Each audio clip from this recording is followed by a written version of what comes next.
single party dominance in parliamentary democracy like India is good or bad? Three parties win in three elections. Gujarat goes to BJP, MCD polls in Delhi goes to AAP, and the state of Himachal Pradesh goes to Congress. Now, what does this reflect about the political party and democratic system of India?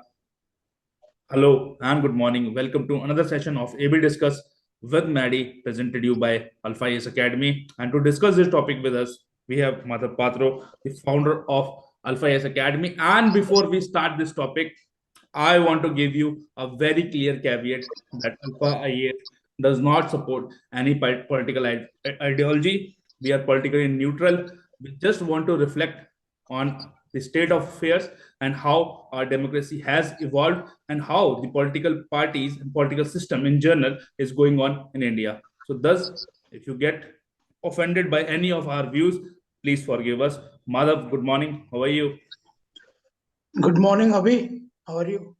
So, चुनावी season है, कांग्रेस हिमाचल प्रदेश कांग्रेस को जाता है, BJP SVEEP कर देती है after 27 years in power in Gujarat. BJP comes with a sweeping majority, highest ever. And MCD में centre में जहां केंद्र की पावर दिखती है, जहां केंद्र सरकार है, वहां एक ऐसी पॉलिटिकल पार्टी जो महज 10 साल पुरानी है एमसीडी के पोल स्वीप करती है. क्या दर्शाता है ये? क्या हम एक नया पॉलिटिकल सिनेरियो या पॉलिटिकल चेंज देख रहे हैं भारतीय राजनीति में?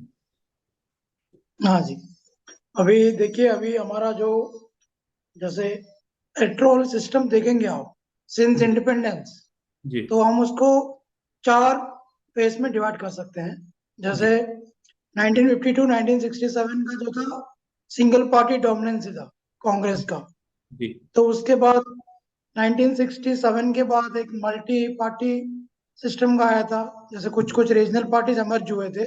उसके बाद 1975 के बाद एक अथॉरिटेरियन गवर्नमेंट मान लीजिए कोट एंड अनकोट आया था. उसके बाद आप देख लोगे ना, अपना जो इलेक्टोरल सिस्टम था एक अनस्टेबिलिटी की तरफ बढ़ गई थी. आप 1990 से 2014 तक मान सकते हैं कि हमारी जो इलेक्टोरल मतलब जो रिजल्ट्स थे वो अंग पार्लियामेंट था, नहीं तो कोएलिशन से पार्टी बनती थी, माइनॉरिटी गवर्नमेंट थी. तो ये बोल सकते हैं कि एक अनस्टेबल की तरह बढ़ रही थी. लेकिन 2014 के बाद एक सिंगल पार्टी मेजोरिटी आ चुकी है, तो अभी भी वो कंटिन्यू है. जैसे 2019 से बाद, 2014 के बाद, फिर 2019 के बाद. इनफैक्ट अगर मैं सम अप कर पाऊं तो आफ्टर इंडिपेंडेंस तो लगभग 2 डिकेड्स, दैट इज 20 साल तक जो है कांग्रेस का डोमिनेंस था, और शायद जरूरी भी था नेशन बिल्डिंग के लिए. थोड़ा सा स्पेस मिला वहां. उसके बाद जो मेजर जो शिफ्ट आया, मेरे ख्याल से 1967 में आया, जब कांग्रेस का थोड़ा सा डोमिनेंस कम हुआ. इनफैक्ट रजनी कोठारी जी ने कोट भी किया था कि this was the beginning of the decline of dominant party system in 1967.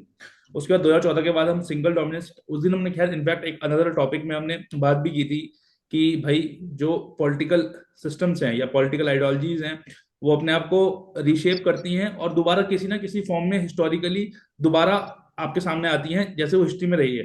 तो हो सकता है कि जैसे पोस्ट इंडिपेंडेंस कांग्रेस का डोमिनेंस रहा हो, 2014 के बाद हमें एनडीए लेड गवर्नमेंट दिखी, 2019 में बीजेपी अपने आप ही आ जाती है. और इनफैक्ट हमने देखा ही है कि बीजेपी जो है अपने जो साथ के उनके एनडीए जो लार्जर ग्रुप है उसमें से उन्होंने जो अपने साथ के लगभग आपको याद दिलाऊं तो 20 लगभग जो उनके सहायक पार्टीज थे उनको साइडलाइन करते जा रहे हैं. तो इनफैक्ट वो सिंगल पार्टी बनते जा रहे हैं, क्योंकि उनको अगर वो 20 पार्टी पहले थी भी तो वो एक पॉलिटिकल स्पेस था उनके लिए. एक जो बीजेपी उनको जो है पॉलिटिकल स्पेस देती थी ताकि जो व्यूज हैं डिफरेंट लोगों के वो रिफ्लेक्ट हो सके डेमोक्रेसी में. बट देन जो थोड़ा सा खतरा अब बढ़ रहा है वो ये बढ़ रहा है कि बीजेपी सिंगल लार्जेस्ट पार्टी बनती जा रही है. अब आप देखिए कि बीजेपी को गुजरात में जरूरत ही नहीं है किसी की, ना आपकी, ना कांग्रेस की, ना इंडिपेंडेंट की. बट देन उसके अपने प्रोज हैं, अपने कॉन्स हैं. ठीक है, नाउ 21st सेंचुरी में जबकि डेमोक्रेसीज मैच्योर हो रही हैं और जबकि democratic set of government is the best set of government as of today, ठीक है, तो क्या सही है सिंगल पार्टी डोमिनेंस इंडिया के लिए? देखिए, अभी आपने सही से बोला है कि जो फर्स्ट 2 डेकेड्स में जो सिंगल पार्टी डोमिनेंस थी कांग्रेस की, जी। उसकी रीजंस अलग थे। क्योंकि हाँ। उनकी इतना, मतलब जो फ्रीडम फाइट से आए थे, एक नया इंडिया बनाना था उनका मोटिव था। तो हम्म। जो मोस्ट ऑफ द जो कांग्रेस लीडर थे, मॉडर्न आर्किटेक्ट ऑफ इंडिया थे उस टाइम पे। तो उन्होंने इतनी मेहनत की थी। तो इसीलिए फर्स्ट 2 डेकेड्स में कांग्रेस इसलिए डोमिनेंट था कि उनकी इंस्टीट्यूशनल ऑर्गेनाइजेशन इतना अच्छा था, और डाइवर्सिटी थी पॉलिटिक्स में कि हर सेक्शन से इंक्लूडेड थे। हाँ। लेकिन 21st सेंचुरी का जो हमारी जो डोमिनेंस है, सिंगल पार्टी डोमिनेंस, ये थोड़ा अलग है। अच्छा। ये मतलब इनका इंस्टीट्यूशनल सिस्टम अलग है। हाँ। और ये माना जाता है कि कुछ कुछ स्कॉलर्स का ये भी काउंटर पॉइंट है कि ये थोड़ा पोलराइज्ड डोमिनेंस सिस्टम है। हाँ, तो इनफैक्ट आप ये भी बोल सकते हो। पोलराइजेशन तो we are seeing around the world now. World is हाँ अ जी, polarised politics as of today. हो चुकी है। तो हाँ। ये बोलते हैं कि जो पहला जो 2 डेकेड्स में सिंगल पार्टी डोमिनेंस था, हम्म। वो फिर भी ऑपोजिशन के लिए स्पेस था हम्म। कि अपने वॉइस को मतलब रेज करने के लिए। हाँ। ये माना जाता है कि अभी जो जा रही है ग्लोबल लेवल पे, हाँ। ये मेजोरिटेरियन पॉलिटिशियन पॉलिटिक्स है कि हाँ। आप माइनॉरिटी को एक्सक्लूजन पे जा रही है। ये कुछ लोगों का मानना है। मानना है। कुछ लोगों का मानना है कि एक स्टेबल गवर्नमेंट है, गवर्नेंस के लिए अच्छा है। हाँ। और पता है क्या है, मेरे को क्या लगता है कि आपके ठीक है, लार्जर कंटेक्स्ट में पीपल डिसाइड करते हैं, बट देन आप कौन सा इलेक्टोरल सिस्टम फॉलो करते हैं वो भी इंपॉर्टेंट होता है। अब आप गुजरात की बात ले लीजिए, आपको लगभग लगभग 13% वोट शेयर आया वहां से। 13%, they have got 5 seats and 13% vote share. Now that takes them to a national party status. Okay. अब अगर हमारे पास प्रोपोर्शनल रिप्रेजेंटेशन सिस्टम होता तो 13% of the seats should have would have been gone to Aam Aadmi Party. But just because we have the first past the post system, they got way less than that. That's very interesting point कि आप जो electoral system follow करते हैं वो भी एक deciding factor होता है। क्योंकि बट देन हाँ, first past the post system उस टाइम रखना जरूरी था, क्योंकि it's a very proportional system, it's a बेटा कॉम्प्लेक्स सिस्टम, और बहुत जगह यूज भी होता है ना। तो ये भी इंपॉर्टेंट है। तो ऐसा, हाँ, बट ये है कि आपने ये बात सही कही कि माइनॉरिटी एक्सक्लूजन हो जाता है जब सिंगल पार्टी डोमिनेट करती है। बट देन दी सिंगल जो पार्टी है as a leading party of the democratic system, they should also cater to the needs of everybody, because I think they are not the party of the sections which have voted for them, but then they are the party or the ruling party. In fact, whatever, whoever the PM is, he is not the PM only for the people who have voted for him. He is the PM for whole of the country. And I think that should be the broader ideology in working. Now मतलब if you could like थोड़ा सा हमें आप और कुछ brief कर सके इस चीज पे, पॉलिटिकल सिस्टम पे। देखिए, अभी जो सिंगल पार्टी डोमिनेंस है, इसका एक ही क्वेश्चन अभी बहुत, मतलब 10 साल से रेज हो रहा है इंडिया पे। ठीक है, कि single party dominance is good और बैड। ठीक है। बैड। ठीक है, ये रेज हो रही है क्योंकि इसमें एक ही है कुछ, इसमें भी 2 स्कूल्स का आर्गुमेंट है। ठीक है, 2 स्कूल्स का आर्गुमेंट है। तो एक स्कूल कहती है कि उनके argument against the single party dominance के लिए, तो उन्हें बोलते हैं कि जब सिंगल पार्टी डोमिनेट करती है तो उनका इकोनॉमिक डाउन टर्न होती है, और पॉलिसी मेकिंग में स्लगिशनेस आती है, और क्रोनिज्म और करप्शन बढ़ाती है। ये बढ़ाती कुछ लोगों का मानना है। फॉर एग्जाम्पल आप ले लीजिए श्रीलंका। है। हाँ। अभी रिसेंटली जो हुआ है श्रीलंका, वेरी गुड उसका एग्जाम्पल। यही, जैसे आप उसमें डीप में जाना है तो बहुत चले जाएंगे, लेकिन इनका यही है, प्रॉब्लम है सिंगल पार्टी डोमिनेंस के लिए। ऐसे कुछ उनका जो इकोनॉमिक का काउंटर प्रोडक्टिव हो गया था। तो उसके एब्सोल्युटली। बाद इनका ये भी मानना है कि जो सिंगल पार्टी डोमिनेंस होती है, इट्स माई वे और the I way highway. Model of governance होती है। यस। इट्स माई वे और द आई वे और मॉडल ऑफ और गवर्नेंस। अगर मतलब नहीं भी हो तो you run the risk of going into that form of governance. हाँ, तो उसमें क्या होता है कि जो बेसिक प्रिंसिपल्स होते हैं, जो गवर्नेंस का principles, to exercise right conduct of the duty, जैसे हमारी हिंदू फिलोसफी में कहा जाता है धर्म, धर्मा। तो ये मिसिंग होती है गवर्नेंस पे। ये मानना है एक स्कूल का। और हाँ। एक भी और एक भी है कि जो आर्टिकल 356 होती है, हम्म। जब सिंगल पार्टी डोमिनेंस होती है, जो प्रेसिडेंट रूल इम्प्लीमेंट होती है, जो जैसे बिल्कुल। अभी मानना है कि ये थोड़ा सा जैसे उस टाइम पे हमारी 1980s पे थोड़ा सा आर्टिकल 356 का बहुत मिसयूज हुआ। ड्रास्टिक वे में यूज हुआ है। तो हाँ। सिंगल पार्टी डोमिनेंस होती है तो वो थोड़ा सा कोई मतलब ज्यादा यूज होने लगती है, तो ये एक प्रॉब्लम है। ज्यादा और ये भी मिसयूज होने मानना का है कि खतरा रहता है। हाँ। हाँ, सिंगल पार्टी डोमिनेंस में कुछ कुछ ये स्कूल का भी वायलेंस, मनी पावर, जो कम्युनल पॉलिटिक्स होते हैं, कम्युनल एटीट्यूड होती है, वो उसका भी बढ़ावा देती है।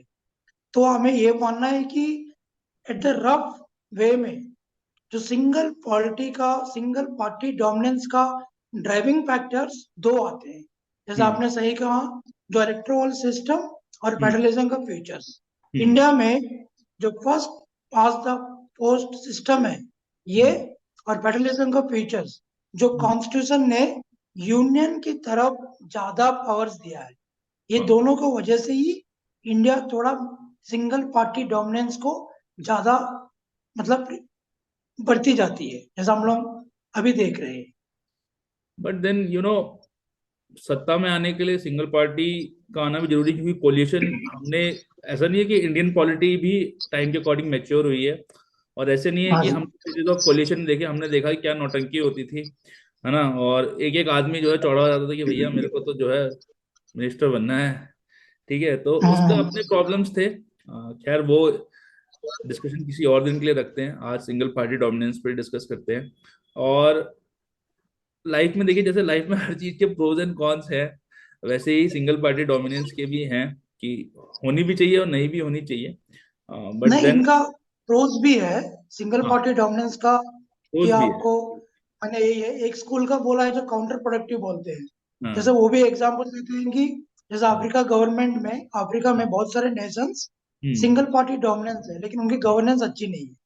हाँ। लेकिन और एक स्कूल का ये भी आर्गुमेंट है कि हाँ। जब सिंगल पार्टी डोमिनेंस ज्यादा होती है हाँ। तो आप फॉरेन रिलेशंस पे, ग्लोबल रिलेशंस पे आपका स्टेबिलिटी लाते हो। हाँ। क्योंकि जब एक मेजोरिटी गवर्नमेंट का पीएम जाता है, प्रेसिडेंट और पीएम कोई भी होगा जाता है ग्लोबल लेवल पे, हम्म। तो उसको ज्यादा वजन मिलता है, अथॉरिटी ज्यादा मिलती है कि पॉलिसी को डिक्टेट करने का।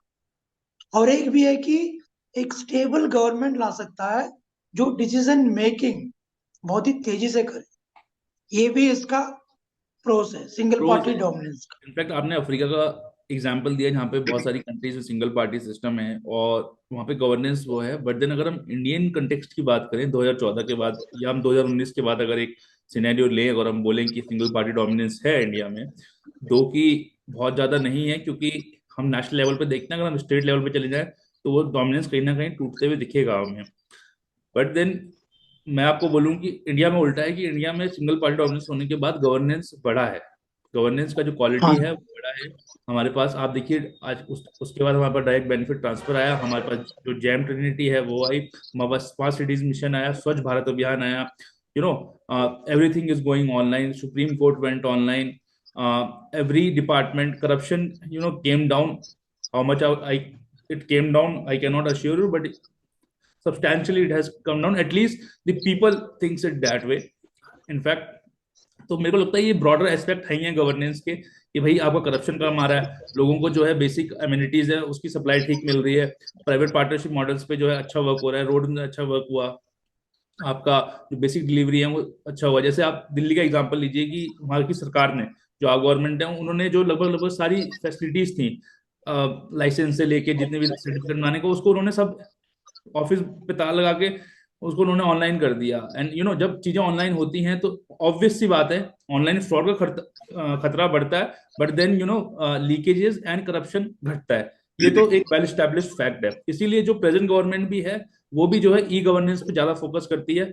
अब जो नए हमारे चीफ जस्टिस आए हैं, उन्होंने भी इनफैक्ट ई कोर्ट्स या ई गवर्नेंस पे या e the electronic way of working to judiciary, e judiciary बनाने में ज्यादा वो है, क्योंकि तब आपका जो प्रेरोगेटिव है या जो डिस्क्रिशन होता है आदमी के पास, वो कम हो जाता है। इनफैक्ट मैं आज सुबह ही पढ़ रहा था, रेलवे के एक नाम लेना सही नहीं होगा, बट देन एक कोई पार्सल अधिकारी थे, वो घूस लेते पकड़े गए। तो करना ही क्यों है ऐसा काम, मुझे लगता है। और जब पकड़े गए तो भैया अब तो दिक्कत की बात है ये। तो ब्रॉडर एस्पेक्ट में अगर मैं बात करूं कंक्लूडिंगली, तो इंडिया गवर्नेंस लेवल अच्छा हुआ है। अब सिंगल पार्टी डोमिनेंस अच्छा है या नहीं है, वो आपको डिसाइड करना है। हमने आपको प्रोज एंड कॉन्स बता दिए। Madhav, any concluding remarks? देखिए, कंक्लूडिंग रिमार्क्स में यही है कि हमारे जो, ठीक है, सिंगल पार्टी डोमिनेंस ये सब अलग इश्यू है, लेकिन हम्म। हमारी जो टाइम आ चुका है कि हमारी जो इलेक्शन का सिस्टम है, जो हाँ, first past the post system, वो जो सिस्टम इंडिपेंडेंस के बाद वो सही था क्योंकि लिटरेसी वो सब कम थी। इलिटरेसी वैसे लेकिन ही हमें अभी आगे बढ़ना है। फॉर एग्जाम्पल, जैसे आपने सही अभी इनिशियली आपने मेंशन किया था कि प्रोपोर्शनल रिप्रेजेंटेशन सिस्टम होना चाहिए, जो हम्म। हाइब्रिड सिस्टम लाना चाहिए। जैसे अमृत्य अमृत्य सेन जी भी ने बोले थे कि हमें टर्न आउट वोटिंग सिस्टम लाना चाहिए। जैसे वो उधर क्या हाँ। होता है कि 2 राउंड्स ऑफ वोटिंग सिस्टम होती है। जैसे हम्म। पहले आप सेलेक्ट कर लोगे, तो हम्म। इसके बाद आप कुछ लोगों को जो सेलेक्ट होने का कैंडिडेट फिर से सेकंड टाइम में वोटिंग होगा। तो इसमें क्या होता है कि कुछ, मतलब कोई एक सेलेक्ट हो गया, एक वोट से भी जीत गया, तो दूसरे वाले को एक्सक्लूजन नहीं होगा, दूसरे हम्म। वाले को एक चांस मिलेगा कि हम्म। सेकंड राउंड में। तो हम्म। ये हमारी सही होती है। और एक है कि लॉ कमीशन ने भी बोला है कि हम्म। 175 आउट ऑफ रिपोर्ट में बोला है कि आप एक काम कीजिए कि 25% votes, sorry 25% of the Lok Sabha seats और 136 सीट्स, उसको क्या कीजिए कि प्रोपोर्शनल रिप्रेजेंटेशन सिस्टम में डाल दीजिए। बाकी जो इलेक्शन, बाकी जो रिमाइनिंग सीट्स है, first past the post system में सेलेक्ट कीजिए आप। तो इंडिया के लिए स्टेबल होगा। क्यों? उनके लिए उन्होंने भी रीजन भी दिया था कि अभी देखिए इंडिया में क्या हुआ कि 2019 पे जब बीजेपी का जो नेशनल इलेक्शन जीता था, उनकी 303 सीट्स आई थी, मतलब एकदम फुल मेजोरिटी आई थी, हम्म। मतलब without any support single party governance बना सकती है, गवर्नमेंट बना सकती है। लेकिन उनकी जो वोट शेयर है वो 37.6 है। ठीक है। हाँ। आप उसके बाद नेक्स्ट पार्टी देखोगे कि हाँ, बीएसपी, कांग्रेस, उनका भी 2010 था। टेंथ लेकिन था। उनकी जो मेंबर्स, जो इलेक्टेड मेंबर्स हाँ, थे वो पार्लियामेंट प्रपोर्शन में नहीं है। हाँ। वो 20, 30, 10 पे, 50 पे आ गए थे। तो ये थोड़ा सा हमारे लिए सही नहीं है। और उसके बाद आप भी देखिए कि हमारी जो वोटिंग का जो रजिस्ट्रेशन है, कि 99 पे हमारी वोटिंग रजिस्ट्रेशन कितना था, 61.9 करोड़ था। हम्म। लेकिन 60% वोटिंग करने आते थे। हाँ। ठीक है। हम्म। अभी इंडिया में 81.4 करोड़ का वोटिंग है रजिस्ट्रेशन, रजिस्ट्रेशन है। लेकिन 66% ही आते हैं। हाँ। ठीक है, मतलब हमारी नंबर ऑफ रजिस्ट्रेशन तो बड़ा है, लेकिन हाँ, परसेंटेज में जो वोटिंग वोटिंग टर्नआउट नंबर में। परसेंटेज है ना, उसमें हम्म। ज्यादा नहीं बढ़ा है। तो ये सब किस लिए कि जो सिंगल पार्टी डोमिनेंस जब बोलते हो, मेजोरिटी पॉलिटिक्स बोलते हो, इससे ओवरकम करना है। इसको हम्म। एक, मतलब एक अच्छी ऑपोजिशन चाहिए, एक कंस्ट्रक्टिव ऑपोजिशन चाहिए, जब अच्छी गवर्नेंस और एक स्टेबल गवर्नमेंट के लिए। तो आपको ये जो कंपलसरी वोटिंग है तो नहीं कर सकते हैं, फिर भी जो सिटीजन्स होते हैं उसको रिस्पॉन्सिबिलिटी होती है कि वोटिंग राइट्स को अपहोल्ड करे, मतलब अपना संभाल के करिए, और थोड़ा सा इलेक्शन का सिस्टम चेंज कीजिए, तभी ये हमारी और मजबूत डेमोक्रेसी बन सकती एब्सोल्युटली। एंड जब भी हम पॉलिटिक्स की बात करते है। हैं, तो मैंने आपसे कंक्लूडिंग रिमार्क्स पूछे, बट हम कभी भी कंक्लूजन पे नहीं आ सकते, क्योंकि it's such a dynamic field और इतना एवर चेंजिंग है कि क्या सही है और क्या गलत है कभी नहीं पता लगता। हम ये नहीं कह सकते कि first part the post system खराब है, हम ये नहीं कह सकते कि प्रोपोर्शनल रिप्रेजेंटेशन सिस्टम खराब है, हम ये नहीं कह सकते कि सिंगल पार्टी सिस्टम खराब है, हम ये भी नहीं कह सकते कि सिंगल पार्टी सिस्टम बहुत अच्छा है। And that's how politics works. And that's how, that's the beauty of the democracy, कि इम्परफेक्शन होने के बावजूद भी इस पॉलिटिकल सिस्टम में people are happy, and people enjoy their rights. There are institutions to guarantee that, there are institutions to assure that, and that's how the democracy works. And on a concluding note, if I may quote from Jawaharlal Nehru's the famous Tryst with Destiny speech, he said that India's independence from British rule not only expressed the vision for a united, democratic, egalitarian modern country, but its constitution, its principle, and the robust institutional architecture it put in the place helped India weather multiple challenges over the years. And that's all in this session of AB Discuss with Maddie. I hope you liked it. And if you have any feedbacks, please tell us in the comment box. Till then, take care. Bye bye. Keep smiling, keep healthy, and enjoy your life. Have a nice day. Bye bye. Thank you, madam. Bye bye. Thank you, Abhi.